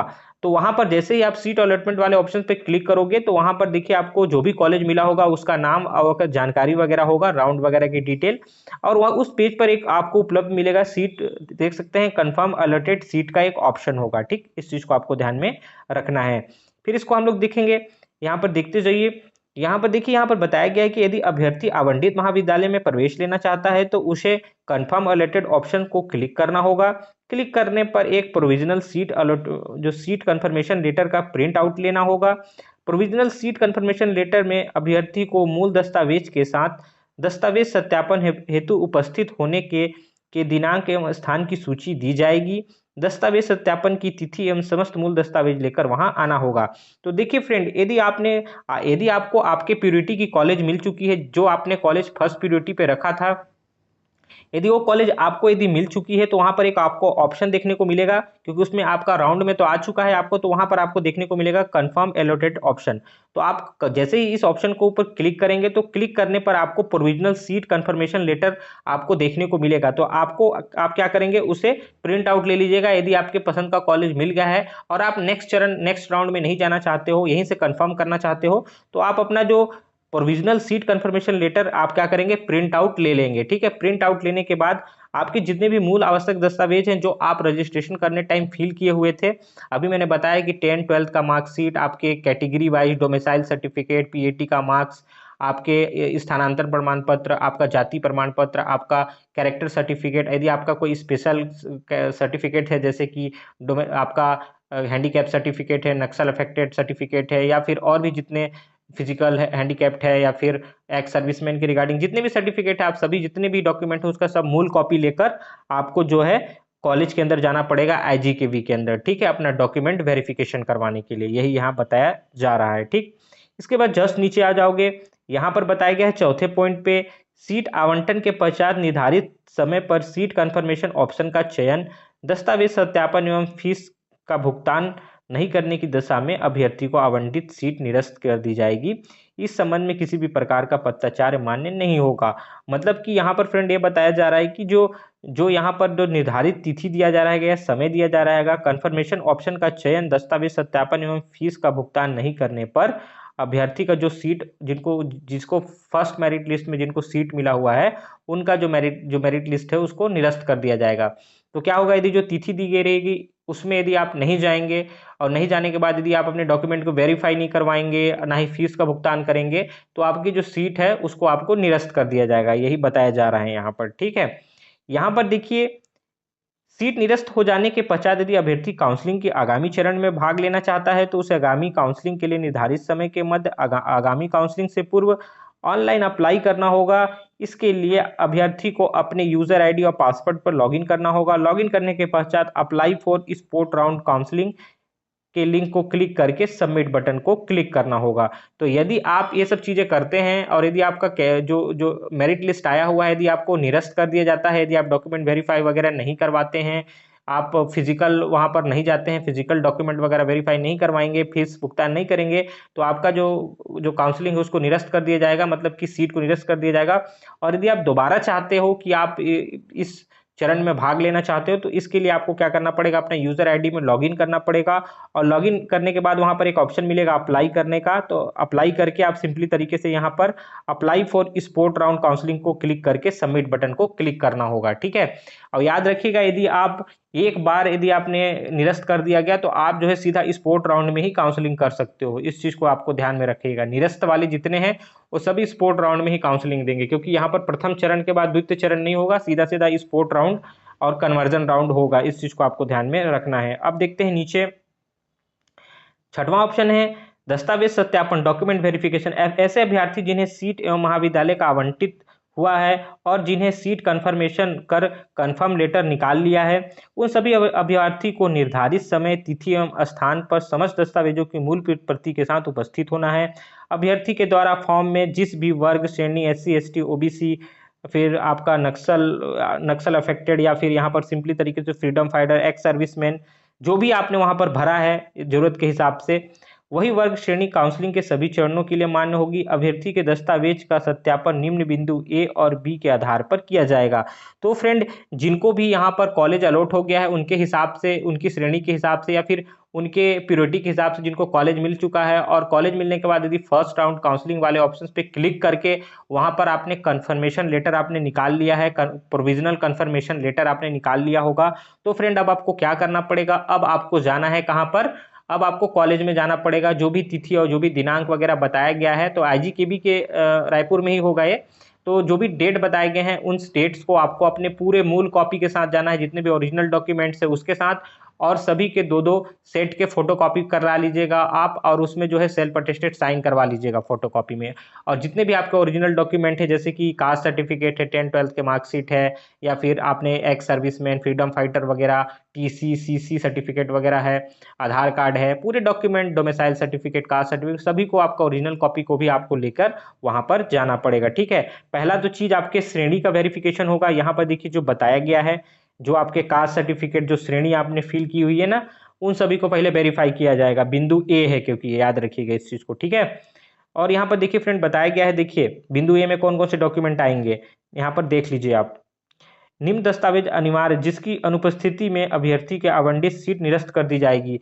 तो यदि ये डॉक्यूमेंट आपके नहीं मिलते हैं, डॉक्यूमेंट A वाला ऑप्शन में, जैसे कि आपकी डोमिसाइल सर्टिफिकेट, आपका PAT का 2025-26 का रैंक कार्ड, फिर 10th-12th के मार्कशीट, ये सब चीज़ें आपको वहाँ पर यदि आप डॉक्यूमेंट वेरिफिकेशन कराने गए हैं और ये वाला सब सर्टिफिकेट आप उनको नहीं देंगे, और जो ऊपर में मैंने बताया SC ST OBC वगैरह के रिगार्डिंग जो भी सर्टिफिकेट है, वो सब यदि आप वहाँ पर प्रूव नहीं करेंगे और नहीं दिखाएंगे, तो आपका जो फॉर्म है उसको निरस्त कर दिया जाएगा, आपका जो सीट मिला हुआ है उसको निरस्त कर दिया जाएगा। ठीक है, इसके बाद देखिए यहाँ पर दूसरा पॉइंट आपको बताया गया है। देखिए फ्रेंड, यदि अभ्यर्थी बिंदु क्रमांक A में दर्शाए गए सभी दस्तावेजों को सत्यापित कर लेता है, तब उसके अन्य दस्तावेज सत्यापन किए जाएंगे। तो अभी आपने ऊपर में जो भी मैंने सर्टिफिकेट बताया वो सब यदि आपके सही हो गए सत्यापन में, डॉक्यूमेंट वेरिफिकेशन में, तो आपके B के यहाँ पर चीजें हैं जो चेक की जाएगी। ठीक है, देख सकते हैं यहाँ पर क्या क्या चीज बताया गया है।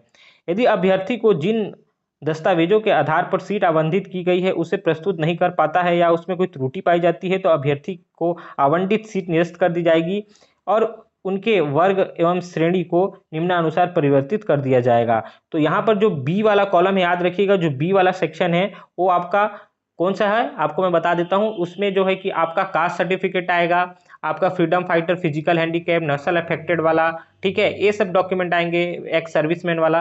तो ये सब डॉक्यूमेंट बताया जा रहा है कि यदि किसी प्रकार की कोई गलती पाई जाती है, उसमें कोई त्रुटि पाई जाती है या फिर वो प्रस्तुत नहीं कर पाता है तो क्या किया जाएगा, उसके जो सीट का जो आपको जो सीट मिला हुआ है उसको निरस्त कर दिया जाएगा। और याद रखिएगा क्योंकि आपने गलती कहाँ पर की है, वर्ग एंड श्रेणी वाले में की गई है। तो यहाँ पर देख सकते हैं वर्ग या श्रेणी वाले में क्या बताया गया है कि आपने ये सब चीजें यदि गलत भर दी तो आपको परिवर्तित कर दिया जाएगा परिवर्तन वर्ग श्रेणी वाले में, देख सकते हो। मतलब आपको यहाँ पर अब आप जो है काउंसलिंग, आपके जो सीट है उसको निरस्त कर दिया गया है और अब दोबारा आप भाग लेंगे तो आप कौन से चरण में भाग लेंगे, स्पोर्ट राउंड में भाग लेंगे या फिर कन्वर्जन वाले में लेंगे। इस चीज को आपको ध्यान में रखना है, यही बताया गया है यहाँ पर। आप देख सकते हैं अपने पूरी डॉक्यूमेंट यदि आपकी वेरीफाई हो जाएगी, यदि आपका डॉक्यूमेंट सही है, तब के केस में आपके साथ क्या होने वाला है यहाँ पर हम लोग देखेंगे। तो यहाँ पर देखिए, जिन अभ्यर्थियों की सीट बिंदु क्रमांक बी के आधार पर दस्तावेज सत्यापन के समय निरस्त किया गया है, ऐसे अभ्यर्थी आगामी चरण की काउंसलिंग में केवल परिवर्तित वर्ग श्रेणी के आधार पर ही भाग ले सकेंगे। देख सकते हैं यहाँ पर दस्तावेजों के सत्यापन के पश्चात आवेदन सत्यापन पत्र डॉक्यूमेंट वेरिफिकेशन लेटर दिया जाएगा जिसे अभ्यर्थी अपने पास सुरक्षित रखेंगे।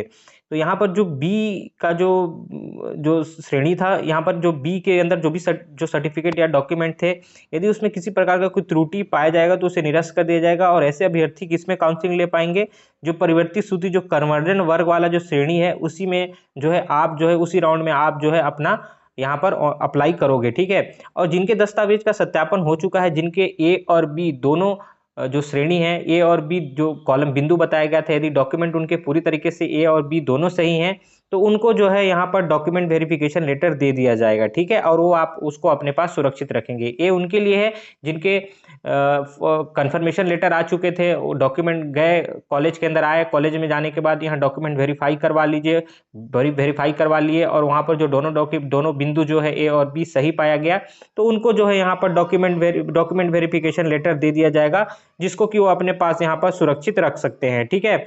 इसके बाद जस्ट हम लोग नीचे आएंगे फ्रेंड, नीचे पढ़ेंगे क्या क्या चीजें बताई गई है।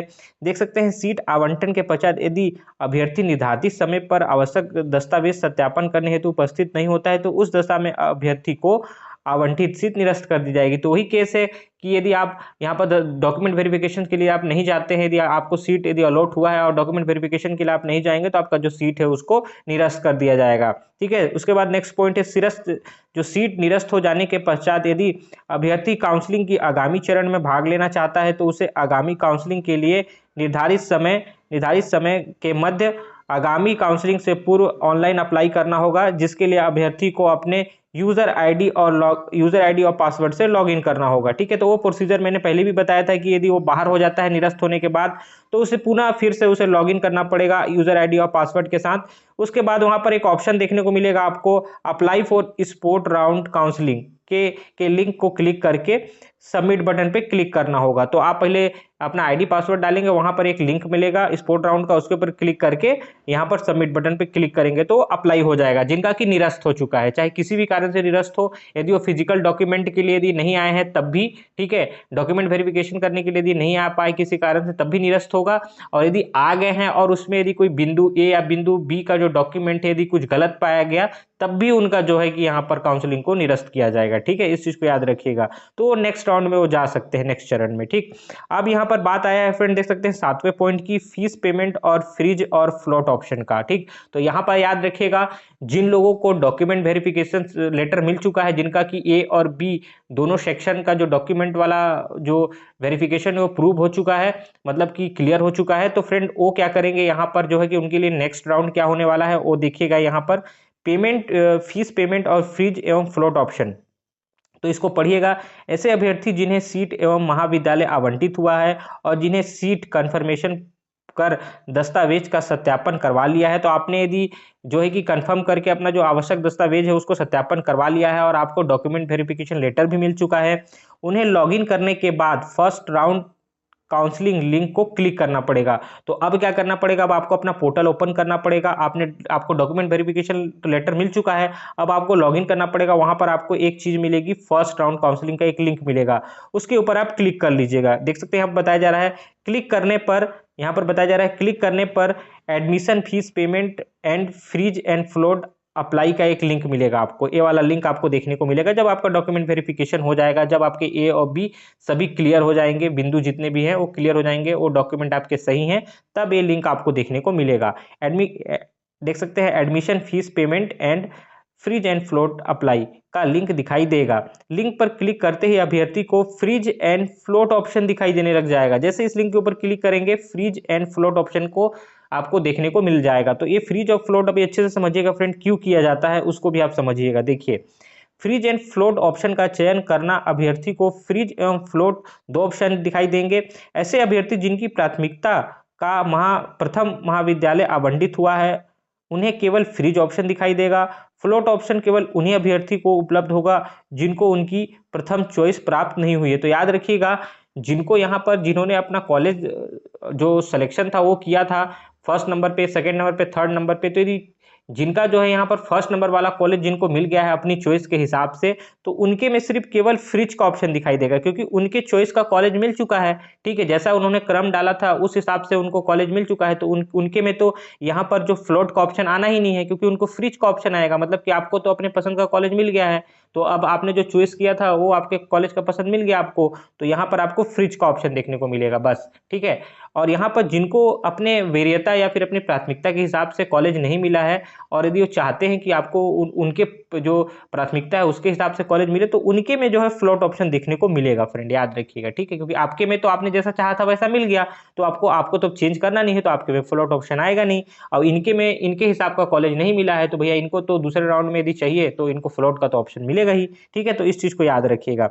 तो यहाँ पर देखिए, अब यहाँ पर फ्रिज ऑप्शन देखिए एक बार और। फ्रिज ऑप्शन, यदि अभ्यर्थी को उनकी प्रथम वरीयता का महाविद्यालय प्राप्त हुआ है या प्राप्त महाविद्यालय से वो संतुष्ट है, यदि संतुष्ट होंगे तभी तो वहां पर जो है कि आपको फ्रिज का ऑप्शन मिल रहा है। अब आप तो चेंज करना नहीं चाहते हो। ठीक है, एवं अगले चरणों की काउंसलिंग में भाग नहीं लेना चाहता है, तो उसे फ्रिज ऑप्शन का यहाँ पर चयन करना होगा, उसके पश्चात कंफर्म बटन पे क्लिक करना होगा, क्योंकि आपके हिसाब का तो आपको कॉलेज मिल गया, आप सेटिस्फाई हैं, तो अब तो आपको किसी और चरण में जाने की जरूरत ही नहीं है, क्योंकि आप नेक्स्ट चरण में भाग ही नहीं लेंगे। तो आपको फ्रिज वाला ऑप्शन पे क्लिक करके कंफर्म वाले बटन पे क्लिक कर देना है। ठीक है, तो यहाँ पर आप जो है फ्रिज कर देंगे। इसके बाद देखिए फ्लोट वाला ऑप्शन फ्रेंड। फ्लोट ऑप्शन, यदि अभ्यर्थी को उसके चयनित प्रथम महाविद्यालय के अतिरिक्त कोई अन्य विद्यालय आवंटित हो गया, मतलब कि जो प्रथम चरण का लिस्ट आया जिसमें स्टूडेंट ने first number, second number, third number, fourth number का कॉलेज सेलेक्ट किया था, तो उसको क्या हुआ कि थर्ड नंबर का कॉलेज मिल गया या सेकंड नंबर का कॉलेज मिल गया, वो चाहता था कि फर्स्ट नंबर वाला कॉलेज मिले, तो उसके में कौन सा ऑप्शन आएगा फ्रेंड यहाँ पर, क्योंकि वो संतुष्ट नहीं है अपनी वरीयता प्राथमिकता से, तो उसके में फ्लोट ऑप्शन आएगा। तो इसमें क्या करना पड़ेगा, देख सकते हैं कोई अन्य कॉलेज, देख सकते हैं कोई अन्य महाविद्यालय आवंटित हुआ है, तो ऐसे अभ्यर्थी इसमें परिवर्तन करना चाहता है, तो वो परिवर्तन ये चाहता है कि सेकंड नंबर वाला जो मिला हुआ है वो फर्स्ट नंबर वाला उसे मिल जाए। ठीक है, तथा इस हेतु अगले चरण की काउंसलिंग में शामिल होना चाहता है, तो जब तक उसको फर्स्ट नंबर वाला कॉलेज तब मिलेगा जब वो दूसरे चरण में जाएगा, तभी उसको मिल पाएगा, या मीन्स की स्पोर्ट राउंड वगैरह में जाएगा तभी उसे मिल पाएगा, अदरवाइज नहीं मिल पाएगा। तो उसे फ्लोट ऑप्शन का चयन करना होगा, उसके पश्चात कंफर्म बटन पे क्लिक करना होगा, तो वो फ्लोट को चयन करेगा और उसमें कंफर्म बटन को क्लिक करेगा। ठीक है, इस चीज को आपको ध्यान में रखना है। अब देखिए इसमें कुछ और पॉइंट्स हैं। ऐसे अभ्यर्थी को जिन्होंने फ्लोट का चयन किया है, वर्तमान में आवंटित महाविद्यालय में प्रवेश दे दिया जाएगा, परंतु उन्हें अगली काउंसलिंग में प्राप्त होने वाला महाविद्यालय में ही अंतिम रूप से प्रवेश दिया जाएगा। तो फ्रेंड याद रखिएगा, क्योंकि ये लास्ट राउंड होता है, क्योंकि इसमें सेकेंड राउंड नहीं है, फाइनल राउंड स्पोर्ट राउंड ही आपको पता है, तो इसमें जो भी कॉलेज अब आपको दिया जाएगा उसे आपको लेना पड़ेगा, इस चीज को याद रखिएगा। अब उससे ऊपर आप नहीं जा सकते, इस चीज को बताया जा रहा है। तो यहाँ पर बताया जा रहा है फ्लोट चयन पर अभ्यर्थी को अपनी काउंसलिंग में उनकी प्राथमिकता के अनुसार चयन किए गए महाविद्यालय की सूची में से वर्तमान में आवंटित महाविद्यालय की प्राथमिकता से ऊपर की प्राथमिकता की मेरिट लिस्ट के आधार पर सीट का आवंटन किया जाएगा। अगली काउंसलिंग में ऊपर की सूची में सीट नहीं मिलने पर वह पूर्व काउंसलिंग में आवंटित सीट ही यथावत रहेगी। मतलब ये है कि जब आप स्पोर्ट राउंड में जाओगे और यदि आपने आपको सेकंड नंबर का कॉलेज मिला है, आपकी वरीयता के हिसाब से आपने जो प्रायोरिटी सेट किया था, आपको सेकंड नंबर का कॉलेज मिल गया, सेकंड नंबर पे आप चाहते हो फर्स्ट नंबर वाला आपको मिले, तो आप दूसरे राउंड में जाओगे, ठीक है, फ्लोट ऑप्शन का यूज करके कंफर्म करके दूसरे राउंड में जाओगे, और दूसरे राउंड में ही यदि दूसरे राउंड में भी यदि आपको वो फर्स्ट वाला कॉलेज नहीं मिलेगा तो आपको घबराने की जरूरत नहीं है। जो आपको प्रीवियस राउंड में प्रथम चरण में जो कॉलेज मिला था वही कॉलेज आपको वहां पर स्थिर रहेगा, मतलब वो कॉलेज आपसे नहीं छीनेगा आपको यदि ऊपर वाला कॉलेज नहीं मिलेगा। तो बस इसका बोलने का मतलब यही है, ठीक है। इसके बाद देखिए यहाँ पर फीस पेमेंट की रिगार्डिंग बताया जा रहा है। देख सकते हैं फ्रीज एंड फ्लोट ऑप्शन का चयन करने के पश्चात आवंटित महाविद्यालय हेतु निर्धारित फीस की जानकारी प्रदर्शित होगी, जिसका ऑनलाइन भुगतान करना होगा। तो फ्रेंड यदि आप फ्रीज एंड फ्लोट का ऑप्शन पे यदि क्लिक कर देंगे, यदि फ्रीज ऑप्शन पे क्लिक कर देंगे तो यहाँ पर देखिए फ्रेंड आपको जो है कि जो महाविद्यालय के लिए जो फीस होता है प्रथम सेमेस्टर का, उसका जो है पेमेंट देखने को मिल जाएगा आपको कि कितना पेमेंट आपको करना है। अभी बताऊंगा कि कितना फीस वगैरह होता है। तो आप फ्रीज कर देंगे तो आप यहाँ पर फाइनल राउंड पे पहुंच चुके हैं। अब यहाँ से आपको पेमेंट करना पड़ेगा, ठीक, याद रखिएगा। फ्रीज कर रहे हैं मतलब कि अब आप अपने कॉलेज से संतुष्ट हैं, आपको जो कॉलेज चाहिए था फर्स्ट राउंड में ही आपको मिल गया है, ठीक है। तो आप फ्रीज कर दिए हैं, और फ्रीज करने के बाद फ्रेंड आप जो आएगी डिटेल, वो पेमेंट की डिटेल आएगी, जो आपको प्रथम सेमेस्टर की जो पेमेंट है उसको पे करना पड़ेगा। तो यहाँ पर देखिए बताई जा रही है, देख सकते हैं आप, सीट आवंटन के पश्चात निर्धारित समय पर फीस का भुगतान नहीं करने की दशा में अभ्यर्थी को आवंटित सीट निरस्त हो जाएगी। इस संबंधित में किसी प्रकार का पत्राचार मान्य नहीं होगा। तो अब यहाँ पर भी निरस्त हो सकती है। तो निरस्त क्या क्या चीज पे हो सकती है? पहला चीज तो आप दस्तावेज डॉक्यूमेंट वेरिफिकेशन के लिए नहीं जाएगी, वहां भी आपका निरस्त किया जा सकता है। यदि आपके बिंदु ए और बिंदु बी के जितने डॉक्यूमेंट्स हैं, यदि आप उसको वहां पर प्रेजेंट नहीं कर पाएंगे तब भी निरस्त हो सकता है। और यदि आप फ्रीज कर दिए हो मान के चलिए, ठीक है, और यदि आप वहां पर पेमेंट नहीं करोगे आपके प्रथम सेमेस्टर का, तब भी आपका जो है यहाँ पर जो आवंटन सीट है उसको निरस्त किया जाएगा, वही बताया जा रहा है यहाँ पर, ठीक है। इस चीज को याद रखिएगा। फिर यहाँ पर बताया जा रहा है कि देखिए जो पॉइंट है इसको अच्छे से समझिएगा। सीट निरस्त हो जाने के पश्चात यदि अभ्यर्थी काउंसलिंग के आगामी चरण में भाग लेना चाहता है तो आगामी चरण की काउंसलिंग के लिए निर्धारित आगामी पूर्व, देख सकते हो वही प्रोसेस है। यदि आपको निरस्त करने के बाद फिर आप यदि अप्लाई करना चाहते हो तो आपको अपना यूजर आईडी पासवर्ड डाल के वहां पर देखिए अप्लाई फॉर स्पोर्ट राउंड के लिंक को क्लिक करके सबमिट बटन पे क्लिक करना होगा। लेकिन आप याद रखिएगा कभी भी काउंसलिंग होगा आपका तो यहाँ पर जो है स्पोर्ट राउंड के लिए ही काउंसलिंग होगा नेक्स्ट चरण में, याद रखिएगा इस चीज को। यही चीजें बताई जा रही है, जिनका भी निरस्त हो रहा है वो इसी टाइप से अप्लाई कर सकते हो स्पोर्ट राउंड के लिए, ठीक है। यही चीजें यहाँ पर आपको देखने को मिलेगा। अब बात करते हैं 8वें पॉइंट की। यदि अभ्यर्थी को सलाह दी जाती है कि फीस भरने की प्रक्रिया अंतिम तिथि से पूर्व पूर्ण कर लेवे ताकि किसी प्रकार की कोई कठिनाई से बचा जा सके। निर्धारित समय पर फीस जमा नहीं करने की स्थिति में महाविद्यालय किसी भी प्रकार की जिम्मेदारी नहीं होगी। तो ठीक है, तो आपने यदि फ्रीज कर दिया है, आपको आपके पसंद का कॉलेज मिल गया है, तो अब आप जो है जो फीस पेमेंट है वो करेंगे, जो भी आपको कॉलेज अलॉट हुआ होगा और उसका कितना फीस है उसके हिसाब से आपको उस सेमेस्टर का पेमेंट करना पड़ेगा। तो देखिए फीस पेमेंट करने के पश्चात अभ्यर्थी को अस्थायी आवंटन पत्र दे दिया जाएगा। अब आपने यदि फीस पेमेंट कर दिया है, फीस पेमेंट करने के बाद देखिए आपको प्रोविजनल एडमिशन लेटर मिल जाएगा। याद रखिएगा वो ये सबसे मेन चीज है, इसके बाद आपको अब कुछ करने की जरूरत नहीं है। प्रोविजनल एडमिशन लेटर मिल जाएगा, पेज पर रीडायरेक्ट किया जाएगा, जहां से आप जो अस्थायी आवंटन पत्र होता है प्रोविजनल एडमिशन लेटर का प्रिंट आउट ले लेंगे। मेन चीज होता है क्योंकि ये लेटर आपको मिल गया मतलब आपका एडमिशन कंप्लीट हो गया। तो आपको प्रोविजनल एडमिशन लेटर आपको प्रिंट आउट कर लेना है, सेव भी करके रखना है और साथ ही साथ अपने पास सुरक्षित करके भी रखना है। इस चीज को आपको ध्यान में रखना है। अब यहाँ पर देखिए 9वें नंबर का पॉइंट आपको बताया जा रहा है। देखिए सीट विड्रॉल, मतलब कि आप यदि सीट छोड़ना चाहते हैं तब के कंडीशन में अभ्यर्थी जिन्होंने आवंटित सीट हेतु फीस भुगतान कर दिया है और वह आवंटित सीट को निरस्त कर पूरी काउंसलिंग से प्रक्रिया से बाहर होना चाहता है, तो ऐसे अभ्यर्थी प्रत्येक चरण की काउंसलिंग में निर्धारित तिथि के मध्य सीट को निरस्त कर सकते हैं। इस अभ्यर्थी को अपने यूजर आईडी और पासवर्ड डालकर लॉगिन करने के पश्चात वहां पर एक ऑप्शन मिलेगा, आपको seat allotment option withdrawal option मिलेगा, उस लिंक पे क्लिक करना है। इसके पश्चात सीट अलॉटमेंट की जानकारी पेज दिखेगा, जिस पर सीट विड्रॉल सीट बटन को क्लिक करना होगा। क्लिक करने के पश्चात उसके रजिस्टर मोबाइल नंबर पर ओटीपी आएगा, उसको वेरीफाई करेगा। इन कंफर्म करने के बाद वो सीट निरस्त हो जाएगी और फीस उसके द्वारा दी गई बैंक अकाउंट में वापस कर दी जाएगी। ठीक है, मतलब आपने जो भी फीस जमा किया था यहाँ पर कॉलेज फीस, वो आपका जब आप कॉलेज यदि छोड़ना चाहते हो, विड्रॉल करना चाहते हो, तो आपकी फीस जो है आपने जो बैंक अकाउंट डिटेल दिया था उसमें जो है आपका फीस भेज दिया जाएगा और कंफर्म बटन दबाने पर प्रवेश निरस्त पत्र मिल जाएगा। जैसे कंफर्म बटन पे आप क्लिक करेंगे तो आपका जो प्रवेश निरस्तकरण पत्र जो है वो आपको यहाँ पर देखने को मिल जाएगा। यहाँ पर देखिए फ्रेंड, आपको यहाँ पर कुछ चीज़ें बताई गई है। नोट सीट देख सकते हैं निरस्तीकरण के पश्चात अभ्यर्थी काउंसलिंग के आगामी सभी चरणों से भाग नहीं ले पाएगा, अर्थात काउंसलिंग की संपूर्ण प्रक्रिया से बाहर हो जाएगा। वह पीईटी 2025-26 के आधार पर पुनः प्रवेश प्राप्त नहीं कर पाएगा। यदि आपने एक बार भी ऐसा कुछ किया तो आप दोबारा काउंसलिंग वगैरह में भाग नहीं ले पाओगे। ठीक है, इस चीज को आपको ध्यान में रखना है। यहाँ पर देखिए कुछ पॉइंट्स बताया गया है। प्रवेश निरस्त करने पर अभ्यर्थी को उसके द्वारा जमा की गई राशि का 1,000 रुपये काटकर बाकी राशि वापस की जाएगी। यदि आपने जमा किया है मान लीजिए 23,000 आपने जमा कर दिया कोर्स के लिए प्रथम सेमेस्टर के लिए, तो आपका 1,000 रुपये काट लिया जाएगा काउंसलिंग प्रोसेस का, और बाकी जो पैसा है वो आपके बैंक अकाउंट में सेंड कर दिया जाएगा। जो आपने रजिस्ट्रेशन के टाइम बैंक अकाउंट दिया हुआ है उसी पे भेजा जाएगा। ठीक है, सीट परिवर्तन काउंसलिंग में प्रवेश लेने वाले अभ्यर्थी को सीट विड्रॉल करने की सुविधा नहीं होगी। मतलब कहने का मतलब ये है कि सीट में जो परिवर्तन कर रहे हैं उनको जो है सीट विड्रॉल करने की सुविधा नहीं होगी। इस चीज को आपको ध्यान में आगे देखेंगे। प्रथम चरण के पश्चात रिक्त सीटों हेतु स्पोर्ट काउंसलिंग। तो यहाँ पर देखिए स्पोर्ट काउंसलिंग आपका चालू हो जाएगा, स्पोर्ट राउंड। यहाँ पर देखिए आपको देखने को मिल रहा होगा प्रथम चरण में जो सीटें रिक्त रह जाएगी उन्हें ही काउंसलिंग में प्रवेश दिया जाएगा। तो जो सीट अभी रिक्त रहेगी उसके लिए अब जो है स्पोर्ट राउंड काउंसलिंग चलेगी, यहाँ पर आपको देखने को मिलेगा। इस काउंसलिंग के लिए केवल निम्नानुसार अभ्यर्थी ही भाग लेंगे। तो इसके रिगार्डिंग आपको बताया गया है कि कौन कौन यहाँ पर भाग ले सकते हैं। तो फर्स्ट वाला पॉइंट देख लीजिए, स्पोर्ट काउंसलिंग में केवल वही अभ्यर्थी भाग ले सकेंगे जिन्हें प्रथम चरण की काउंसलिंग में सीट की आवंटन नहीं हुआ है।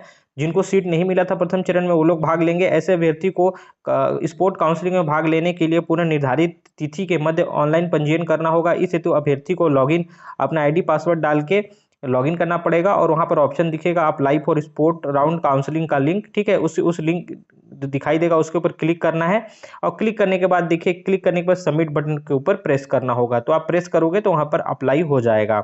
इसके बाद देखिए इसमें बताया गया है इसमें वे अभ्यर्थी भी भाग ले पाएंगे जिन्हें प्रथम चरण में सीट का आवंटन हुआ था। तो जो इसमें वो भी भाग ले पाएंगे जिनको प्रथम चरण में सीट तो मिला था लेकिन वो ऊपर की कॉलेज चाह रहे हैं तो वो भी यहाँ पर भाग लेंगे, तथा परंतु फीस जमा न कर पाने के कारण अथवा दस्तावेज सत्यापन में उपस्थित न होने के कारण आवंटित सीट निरस्त की गई थी। तो यदि वो फीस जमा नहीं कर पाए इसके कारण उनका जो सीट था उसको निरस्त किया गया था। फिर या तो फिजिकल डॉक्यूमेंट्स के लिए वहाँ पर यदि आए थे तो वहाँ पर यदि फिजिकल डॉक्यूमेंट्स के लिए यदि वो नहीं पहुँच पाए उसके लिए भी निरस्त किया गया था, वो लोग भी भाग ले सकते हैं।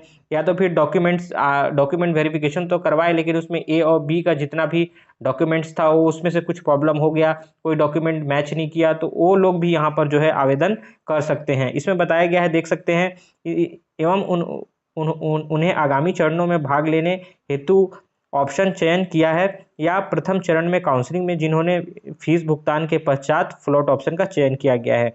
तो जो फ्लोट ऑप्शन का चयन करके भी आगे की काउंसलिंग में जाना चाह रहे हैं वो लोग भी यहाँ पर दे सकते हैं, इस चीज़ को याद रखिएगा। निर्धारित तिथि को देख सकते हैं स्पोर्ट काउंसलिंग में शामिल किए गए अभ्यर्थियों की सूची जारी की जाएगी। ठीक है, इस चीज़ को आपको ध्यान में रखना है। अब देखिए स्पोर्ट काउंसलिंग में सेमेस्टर शुल्क का भुगतान। ठीक है, तो देखिए यहाँ पर बताया गया है कि स्पोर्ट काउंसलिंग में मेरिट लिस्ट के आधार पर सीट आवंटित किया जाएगा। स्पोर्ट काउंसलिंग की प्रक्रिया तब तक जारी रहेगी जब तक कि सारी सीटें भर ना जाएं। स्पोर्ट काउंसलिंग की समस्त प्रक्रिया की जानकारी काउंसलिंग के स्थल पर ही प्रदान की जाएगी। मतलब कि इसको वेबसाइट में कोई इन्फॉर्मेशन नहीं दिया जाएगा। अब आपको जो स्पोर्ट काउंसलिंग में ऑन द स्पॉट वहाँ पर डॉक्यूमेंट वेरीफाई कराना है और ऑन द स्पॉट आपको फीस पे करना पड़ेगा, और वहीं से जो है आपको प्रोविजनल लेटर वगैरह दे दिया जाएगा। तो यहाँ पर बताया गया है सीट आवंटित करने के पश्चात तत्कालीन सीट सुनिश्चित करने हेतु शुल्क का भुगतान करना होगा एवं दस्तावेज का सत्यापन। देख सकते हैं स्पोर्ट काउंसलिंग में सीट प्राप्त होने पर प्रथम सेमेस्टर के शुल्क का भुगतान जिस महाविद्यालय में सीट प्राप्त हुई है उसके अनुसार ऑनलाइन भुगतान करना होगा। शुल्क का विवरण निम्नानुसार होगा। तो देख सकते हैं अभी शुल्क देखेंगे कितना कितना शुल्क होता है फ्रेंड। तो यहाँ पर देख लीजिए जो गवर्नमेंट कॉलेज यदि आपको मिलता है तो 8,954 रुपये आपको मिलने वाला है। प्राइवेट कॉलेज की यदि सीट मिलती है आपको तो 27,315 रुपये आपको देखने को मिलेगा। और यहाँ पर यदि सेल्फ फाइनेंस यदि आपको सीट मिलती है तो 50,500 रुपये पर सेमेस्टर आपको यहाँ पर पटाना पड़ेगा फ्रेंड, इस चीज़ को याद रखिएगा। ईयरली पेमेंट नहीं है फ्रेंड, ये आपका सेमेस्टर पेमेंट है, इस चीज़ को याद रखिएगा। आपको इतना पेमेंट करना पड़ेगा, स्पोर्ट राउंड में हो तब भी आप तो ऑन द स्पॉट आपको वहाँ पेमेंट करके अपना प्रोविजनल लेटर वगैरह लेना पड़ेगा। ठीक है, यहाँ पर देखिए उपरोक्त सीटों की शुल्क राशि में देख सकते हैं परिषद के अनुमोदन के पश्चात परिवर्तन संभव है। एकेडमिक परिषद की अनुमोदन के पश्चात निर्धारित की गई राशि वेबसाइट में नोटिफिकेशन में आकर देख सकते हो आप। ठीक है, और याद रखिएगा यहाँ पर कुछ और इन्फॉर्मेशन बताया गया है कि शुल्क भुगतान की विधि किस तरीके से आप जो है यहाँ पर शुल्क भुगतान कर सकते हो। देख सकते हैं पीओसी मशीन है, QR कोड की सुविधा, ऑनलाइन शुल्क भुगतान हेतु काउंसलिंग स्तर पर उपलब्ध होगी। नगद एवं डिमांड ड्राफ्ट अथवा चेक वगैरह की भुगतान नहीं किया जाएगा। तो आप ऑनलाइन पेमेंट कर सकते हो, नेट बैंकिंग वगैरह से, यूपीआई से, जो भी आपका मेथड होगा उससे आप पेमेंट कर सकते हो। इस काउंसलिंग में सीट आवंटन मेरिट के आधार पर किया जाएगा। स्पोर्ट काउंसलिंग में कई चरणों द्वारा संपन्न किया जाएगा जब तक कि सभी सीटें अर्थात अभ्यर्थी सूची समाप्त न हो जाए। हर चरण के पश्चात अभ्यर्थी को तत्काल फीस भुगतान कर फ्रीज और फ्लोट का ऑप्शन चयन करना पड़ेगा। तो आपको वहीं फीस भुगतान करना है और फ्रीज और फ्लोट का ऑप्शन यहाँ पर आपको देखने को मिलेगा। तो देख सकते हैं यहाँ पर पूरी चीज़ें यहाँ पर मैंने पूरी बता दी फ्रेंड, A to Z आपको यहाँ पर देखने को मिल रहा होगा। ठीक है, अब यहाँ पर कुछ और चीज़ें देखते हैं कि सीट आवंटन के पश्चात यदि निर्धारित समय पर अभ्यर्थी काउंसलिंग कमेटी के समक्ष उपस्थित नहीं होता है तो उस दशा में अभ्यर्थी को आवंटित सीट स्वतः निरस्त कर दी जाएगी। यदि आप वहां पर नहीं पहुंचते हैं स्पोर्ट राउंड में तो आपकी सीट को निरस्त कर दिया जाएगा। सीट निरस्त हो जाने के पश्चात यदि अभ्यर्थी काउंसलिंग की आगामी चक्र में भाग लेना चाहता है तो उसे काउंसलिंग स्थल पर काउंसलिंग प्रक्रिया कमेटी के समक्ष आवेदन करना होगा। तो अब ऑनलाइन आवेदन नहीं करना है आपको, वहीं पर यदि आप फिर से भाग वगैरह लेना चाहते होगे तो आपको वहीं कमेटी के सामने ही ऑनलाइन आवेदन करना होगा, ऑफलाइन आवेदन। ठीक है, स्पोर्ट काउंसलिंग में सीट निरस्तीकरण का ऑप्शन नहीं होगा एवं किसी भी प्रकार की स्थिति में फीस वापस नहीं की जाएगी। यदि एक बार भी आपने स्पोर्ट काउंसलिंग में यदि फीस जमा कर दिया गया किया तो वो निरस्त नहीं होगा और आपकी फीस जो होगी वापस नहीं होगी। इसी चीज़ को यहाँ पर बताया गया है।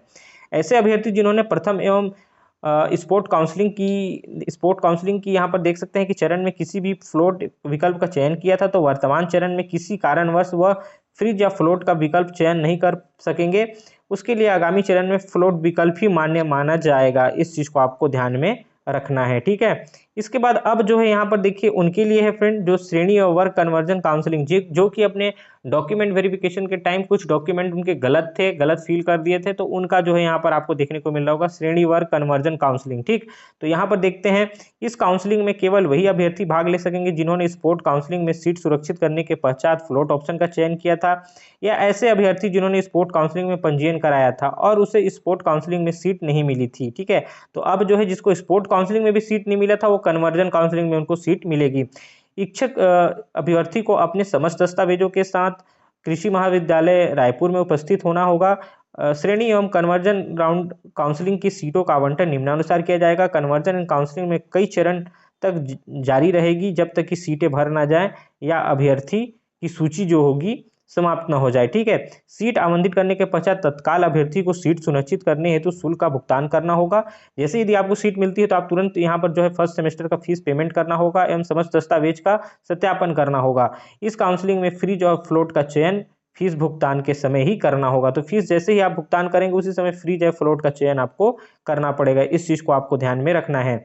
देखिए, कन्वर्जन काउंसलिंग की सीट निरस्तीकरण का ऑप्शन नहीं होगा, मतलब कि कन्वर्जन काउंसलिंग में भी निरस्तीकरण का जो सीट निरस्तीकरण का ऑप्शन नहीं होगा और किसी भी परिस्थिति में आपने यदि पैसा जमा कर दिया फर्स्ट सेमेस्टर का तो आपका वापस नहीं होगा, यही बताया जा रहा है यहाँ पर। ठीक है, अभ्यर्थी को कन्वर्जन काउंसलिंग में सीट प्राप्त होने पर प्रथम सेमेस्टर का शुल्क भुगतान जिस महाविद्यालय के में सीट प्राप्त हुई है उसके अनुसार ही यहाँ भुगतान करना होगा। और शुल्क का विवरण इस प्रकार से है। गवर्नमेंट कॉलेज में बताया मैंने 8,954, प्राइवेट कॉलेज में यहाँ पर 27,315 और सेल्फ फाइनेंस यदि सीट मिलता है आपको तो 50,500 रुपये आपको पेड करना पड़ेगा सेमेस्टर वाइज है, याद रखिएगा इस चीज़ को। ठीक है, यहाँ पर देखिए उपरोक्त सीटों की जो शुल्क राशि देख सकते हैं, बताया गया है कि वेबसाइट में भी आपको देखने को मिलेगा। इस चीज़ को आपको ध्यान में रखना है। और शुल्क भुगतान की विधि भी बताई गई है कि पीओसी मशीन से, क्यूआर कोड से, जो ऑनलाइन मेथड है इंटरनेट बैंकिंग वगैरह से, क्रेडिट कार्ड वगैरह से ही आप पेमेंट कर पाओगे। डिमांड ड्राफ्ट या नगद भुगतान नहीं किया जाएगा। इस चीज़ को आपको ध्यान में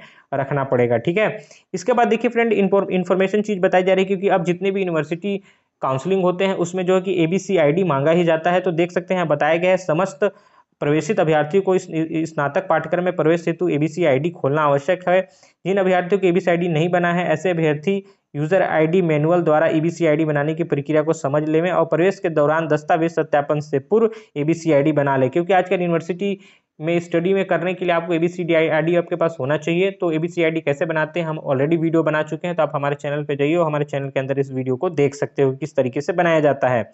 फिर यहाँ देखिए विश्वविद्यालय के स्थानांतरण नीति के तहत प्रथम वर्ष में प्रवेशित समस्त विद्यार्थियों को द्वितीय वर्ष तक महाविद्यालय के सभी संगठन महाविद्यालय हेतु स्थानांतरण का विकल्प चुनने का अनुमति नहीं दी जाएगी। इसके लिए अभ्यर्थी और अभिभावक को प्रवेश के समय 50 रुपये के स्टाम्प पेपर पर शपथ पत्र प्रस्तुत करना पड़ेगा।